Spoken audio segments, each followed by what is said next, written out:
Council, I'm just going to finish a note here. It'll take me 1 second.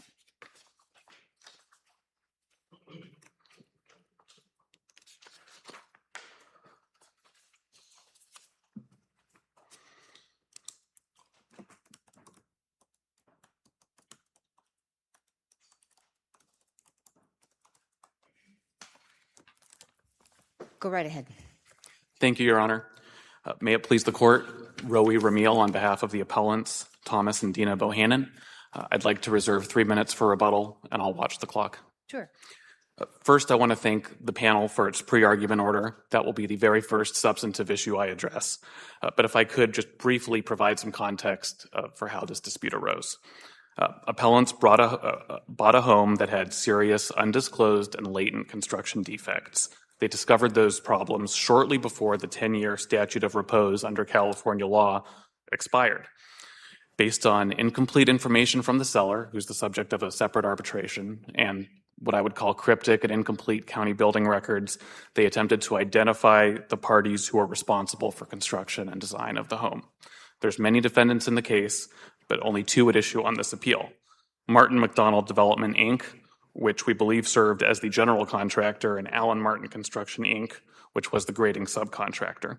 The district court granted their motion to dismiss on the basis of the statute of repose under California Code of Civil Procedure 337.15. We asked this court to reverse that order so my clients might have the opportunity to prove their claims. Now, each of the defendants has some distinct issues, and there are, I think, two issues that apply to both of them.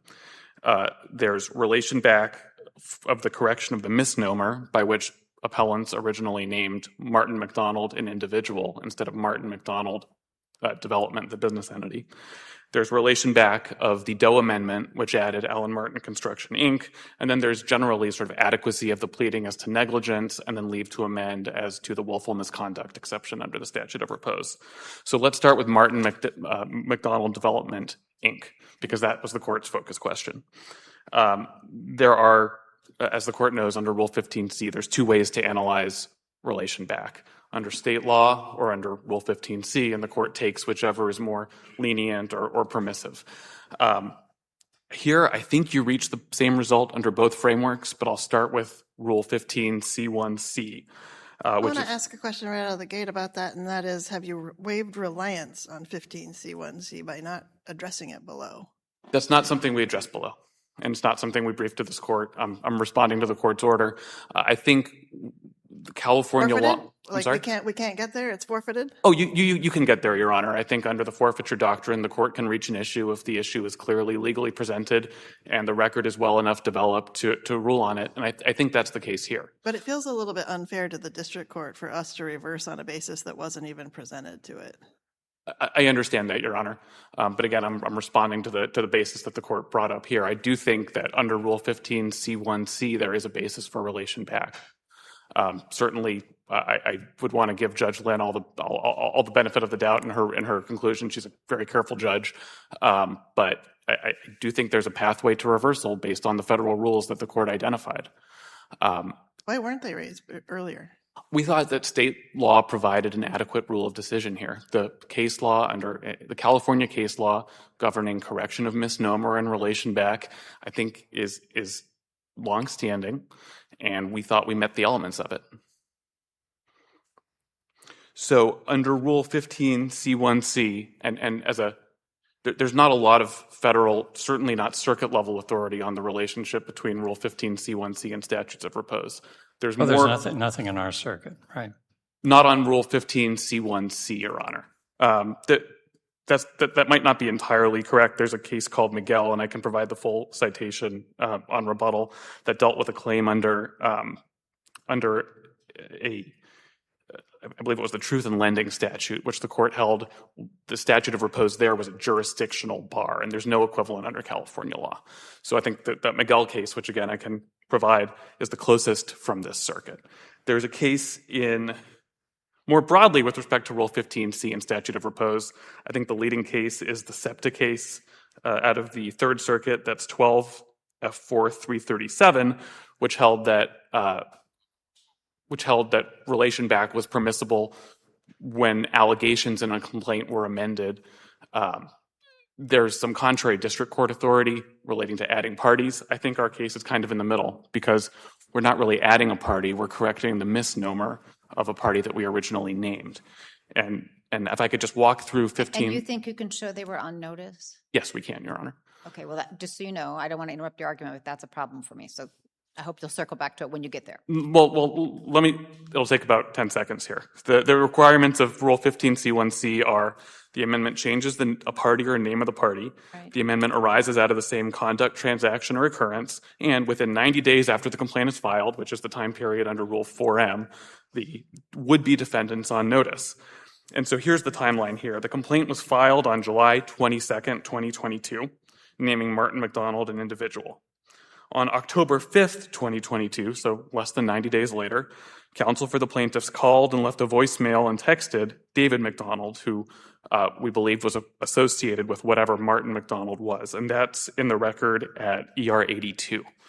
Mr. McDonald confirmed receipt about a month later on November 3rd, 2022. So are you relying on that phone message from counsel? That was responded to, Okay, yes. and who did that counsel represent? That counsel represented my clients, Your Honor. I thought your counsel was on the receiving end of the message. No, I'm sorry. Counsel for the plaintiffs, my predecessor on the case, Yep. called David McDonald. Okay, so fine. All right, and so then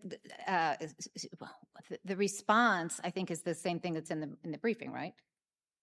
The response was on November 3rd, 2022. Right. Where David McDonald told my predecessor that Martin McDonald was not a real person, Yes. and that who we meant to sue was Martin McDonald Development LLC, which had actually been dissolved. Right. And okay, keep going. So- that's in the briefing. That much I've got. So Right. I'm trying to figure out where these two defendants were put on notice of this action. So now you have a phone call back. We have From a one phone, of them. a text, and messages back. There was also an email. No, actually, I don't think that was correct. There was a call and a voicemail that put the defendants, or that put David McDonald on notice that an action had been instituted against, among many others. Right, and that's why he called back. Correct. Right. So what about the other defendant? The other defendant was brought in on a Doe allegation. So I think this timeline relates to Martin McDonald Development, Inc. I appreciate that. So I'm trying to figure out how the other defendant, what gets notice in time that you can take advantage of this rule. I'm not contending that Allen. Allen Martin Construction is subject to Rule 15C1. I think Allen Martin Construction is a different analysis Okay, under... so let's hear that analysis, if you would. Well, that analysis relates to the Doe defendant procedure under California Code of Civil Procedure 474, where if a plaintiff is ignorant of a defendant's identity or their role in the case, they can file what's called a Doe amendment, obviously, and that then relates back. So how are you ignorant? You got a phone call from one of the defendants saying that wasn't a human; that was a name of a firm, right? A former partnership, to use that to paraphrase, and. So I think it's pretty clear at that point. Well, But you're we trying hadn't to sued take Allen it- Martin Construction at all then, Your Honor. We weren't aware they existed, that they should have been a defendant, that they had any role on the Now project. you were, because you got this phone call saying that Allen Martin's a different entity, right? I mean, I think you can As take far as, advantage. I'm not trying to give you a hard time, but I really am leaning into this and trying to figure it out. and I appreciate it, Your Honor. So okay, thank you. So there were a bunch of Doe defendants. I can't remember. It doesn't matter. You only need one that were originally named, and you're trying to take advantage of that to name what I'll call the Allen defendant, right? Correct. Corporate entity. Correct. And you're doing that, and I think we agree that presupposes that you have to be able to say we didn't know within the time period. We didn't know the identity of that entity. That's correct. So you weren't put on notice of the identity of that entity in the phone call you received back from the one defendant? Based on my understanding, based on what's in the record, that's correct, Your Honor. We learned, and there's a declaration, I believe it's at ER 41 that describes how we became aware of what Allen Martin Construction was, and that was during the course of mediation proceedings while the case was stayed. That's okay. I've got all that now. Now my notes. I understand your theory. Good, thank you. Okay, thank you, Your Honor. So I think that's the analysis under Rule 15C1C. But the analysis under California law, I think, is a little simpler. And there we rely on the Hawkins versus Pacific Coast case and the Mayberry versus Coca-Cola Bottling Company case. And again, I'm only talking about MMD here, which hold that where a plaintiff, means to sue someone but gets the name wrong, a correction of a misnomer relates back, and the court distinguishes that from the situation where a plaintiff sues a corporation and later thinks that they want to try to establish individual liability against the shareholders, or the same with the partnership. But that's Under not California law, isn't that whole analysis come under equitable principles, equitable tolling principles? the cases as I read them were a little unclear as to the sort of theoretical genesis of the misnomer doctrine. I don't read them as being unclear. I think California has said that relation back idea is based on equitable tolling, and California has also said that there is no equitable tolling for the statute of repose. I completely agree that California law has said there's no equitable tolling under the statute of repose. We concede that for this argument, but there's not a... So I think that's uncontested, but I have the same question about how this isn't, when you're relying on the relation back doctrine, and I think you have to stake out the position that this isn't a creature of equity, but, right? Well, I think it's a creature of, I think CCP 474 is a creature of statute. Well, and the courts have held... I'm sorry. Go ahead. Well, no, and the courts have held that a plaintiff in California has a statutory right to avail itself of the CCP 474 mechanism. Okay, so here's the problem I have. I appreciate that, but it's sort of fuzzy because it's very clear they have to have notice, and if they don't have notice, that's an equitable doctrine that is, I think, being codified there. The concern is whether it's fair to haul somebody in, after the expiration of the period, and so that's why this rule has a built-in provision requiring notice. And at least as to Martin McDonald development, there was notice. So as far as the 10-year notice on time. Notice on time. Right, and, so that's the part that I understand.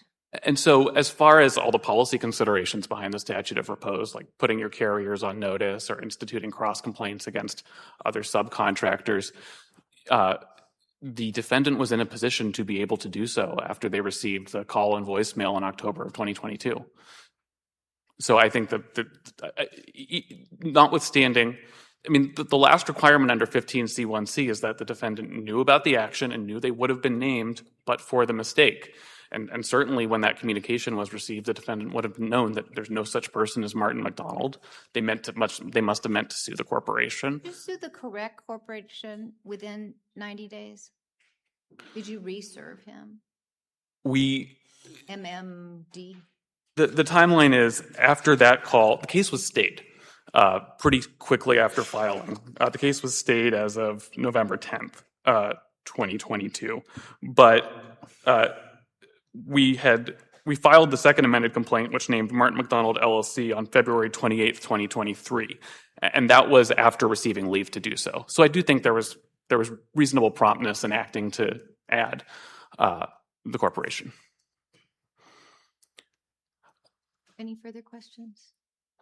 And I'm eating a little bit into my rebuttal time, but I'll just I'll add, if nothing else, if it would be helpful, we'd be happy to brief the issue of Rule 15C1C. I know we've already filed our briefs, but if the court's interested in the issues, we'd be happy to provide additional authority, and I'll reserve the remainder of my time for rebuttal. Thank you, counsel. Thank you, Your Honor.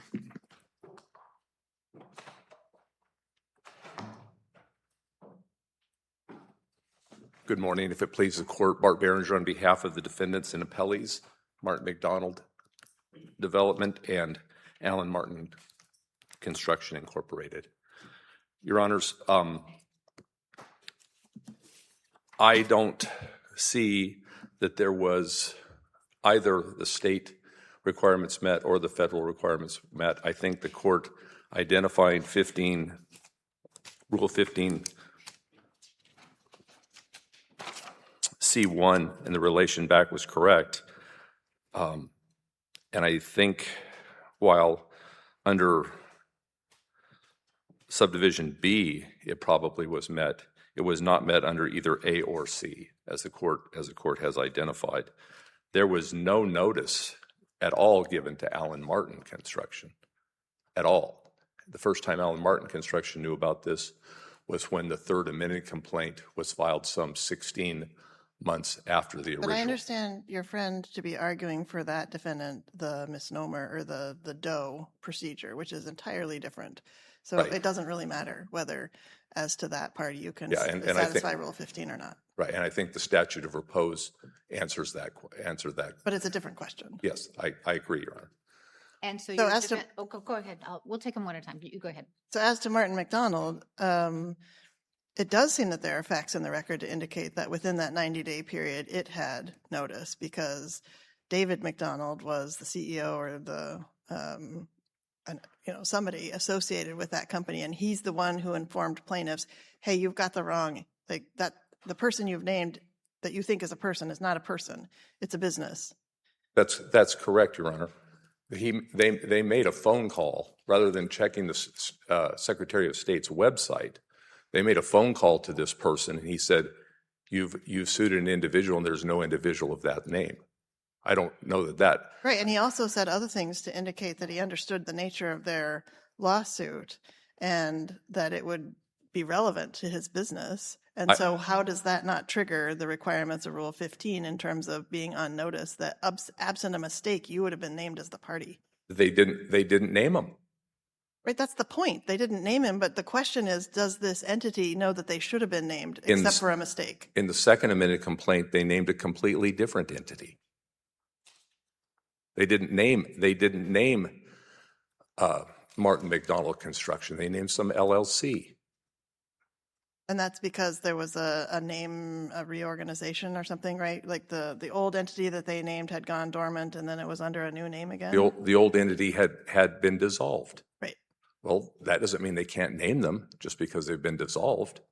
But I guess I'm still left with, how does any of that undermine the fact that the entity was on notice, that somebody was trying to sue them for work that they did, and they were having trouble getting the name right, but the entity knows that somebody is trying to sue them? Well, so they called up and said somebody's trying to sue you. That they didn't. There's no indication that they served this person with a copy of the complaint. I don't see that requirement in Rule 15.1 or C1C.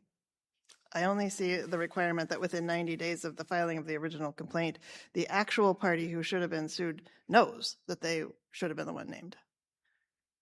But we don't even know what there's no indication in the record that David McDonald was the responsible person for that company, Your Honor. That's not in the record. Well, and this gets back to, the argument under 15C1C wasn't actually raised to the district court, and perhaps if it had been, the district court could have developed the record on these points. And do you need me to talk about the statute of repose with regard to either case?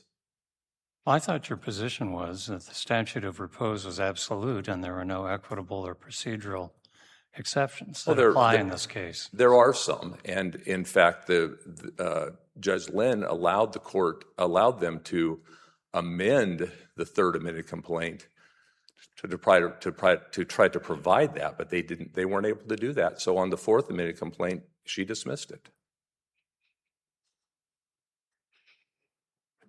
She recognized it both in my client's case and another client named B. Wise in this matter, which she refers to in her ruling in our case.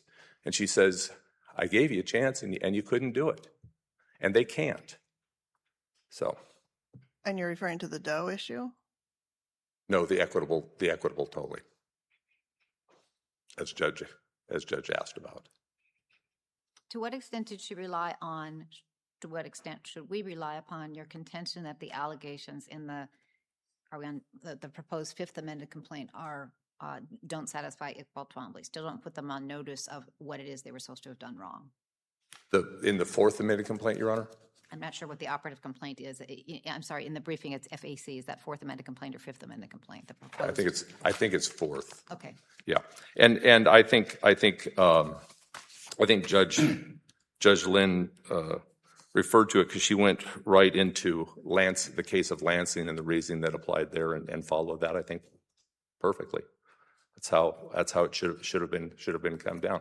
They were given an opportunity to cure the deficiencies that she pointed out.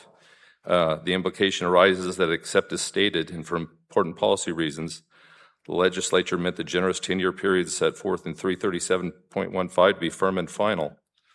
I'm not doing a very good job, but I'm trying to ask a different question, and that is, if they were to get through all of the hoops, the problems with, service and relation back, do you read the order to rely on a separate problem, which is that which I understood you to be advancing, that the allegations in the proposed complaint are still insufficiently vague? Absolutely.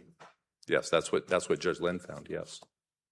The opposing counsel responds to that by saying, we discovered these defects at the 11th hour, and we haven't had an opportunity to do any discovery. This is the sum total of what we know, and the remaining facts are within your client's knowledge. How do you respond to that? Well, this case was filed in 2022. Yeah. Your Honor, there was 16 months before either of my clients were brought into the case. In order to toll, you have to find a fraudulent concealment or an intentional misrepresentation. Yeah, but I'm not talking about tolling. I'm talking about the adequacy of the allegations. It's an Iqbal Twombly problem. I think that that's how I read your concern. Yeah. That it still is impermissibly vague. Yeah. The problem is the only way that they could toll it and get it past the statute of repose is if they found that there was some fraudulent concealment or intentional misrepresentation on behalf of my clients. They had 22 months before they had 10 years, and then till they filed the complaint, and then another 22 months after that time to find a fraudulent concealment or intentional misrepresentation on behalf of my clients, and there wasn't any. Judge Forrest, do you have additional questions? One last one. I want to be clear on your position on Rule 15 C1C. Is your position that we shouldn't consider it, or is your position that it doesn't matter if we consider it because they can't meet the requirements? It doesn't matter if you consider it because they can't meet the requirements. Thank you. Thank you, Your Honors.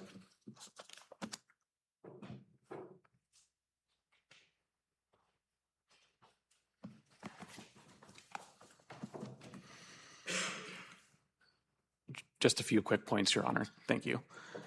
First, the reason my clients named Martin McDonald Development LLC in the second amended complaint is because that's the entity that Mr. McDonald identified when he communicated with my client's counsel. And that's in the record at ER 82. I'm sorry, Your Honor. No, I appreciate that. My difficulty is it seems to be really playing fast and loose with the corporate form and just assuming that since this individual has that's his name on the company, that entity is now, the corporate entity is now on notice, officially on notice for purposes of proper service. And I just don't see it that's been addressed here. I'm very distracted by trying to figure out if the right entity was ever put on notice for either one of these. I've got a different set of Doe problems, but for MMD, that's what can you tell me about that? Well, I can tell you what's in the record, which is that on November 3rd, 2022, David McDonald left a voicemail for appellant's counsel, said that he was the project manager for the general contractor and developer of the property, which was Martin McDonald Development LLC. And so I think that's an admission that my clients relied on in suing the LLC. Okay. And so to the extent that there's a gap during which we proceeded against the LLC against the corporation, I think for that time period, might be a basis for equitable estoppel, which Lancey left open as a way to toll the statute of repose under 337.15. And just with respect to the adequacy of the allegations, the fourth amended complaint we were granted leave to file the fourth amended complaint to correct pleading deficiencies as to a separate defendant, not as to these two defendants. If the court's concerned about pleading deficiencies with respect to simple negligence, I think that's something that could have easily been cured with an amendment based on the representations we made in the opposition brief about their roles. Okay, and those representations we now know at least this much. We know the names of these entities, and one of them was a general contractor and one was the framing contractor. Or grading or framing contractor, yes, Your Honor. Sorry? Grading or framing contractor, yes. I think it was grading. Grading? Grading. Oh, I thought it was framing. Okay. Anyway, that's the extent of it. That's the extent of it. And if we were asked to, if we were given leave to allege willful misconduct for purposes of 337.15. We have developed additional facts and discovery since this motion was litigated that we would allege. But obviously those weren't before Judge Lynn on the motion. I'm happy to tell you what they are, but I Well, let's stick to the record if you would. understood, Your Honor. Okay. With that, we'd ask the court to reverse. I've got a couple of questions, if you don't mind. Of course. And at the onset, I'll say I realize this hasn't been necessarily the subject of briefing, so bear with me. Do you believe that the statute of repose in California is a substantive statute or a procedural statute? It speaks in terms of procedure. It starts with the phrase, no action can be brought, which I think differentiates it from some of the federal statutes of repose that, for example, under the Truth in Lending Act, extinguish a right to rescission. Would you agree that if it is a substantive statute, that the Rules Enabling Act would mean that Rule 15 has no bearing at all here? I think that's probably right, Your Honor, and I think then the court would apply Rule 15C1C if it was more lenient. And my final question is I'm just curious, how much is at stake here? Millions of dollars, Your Honor. Okay, thank you. Thank you. Thank you both. We'll take that matter under advisement.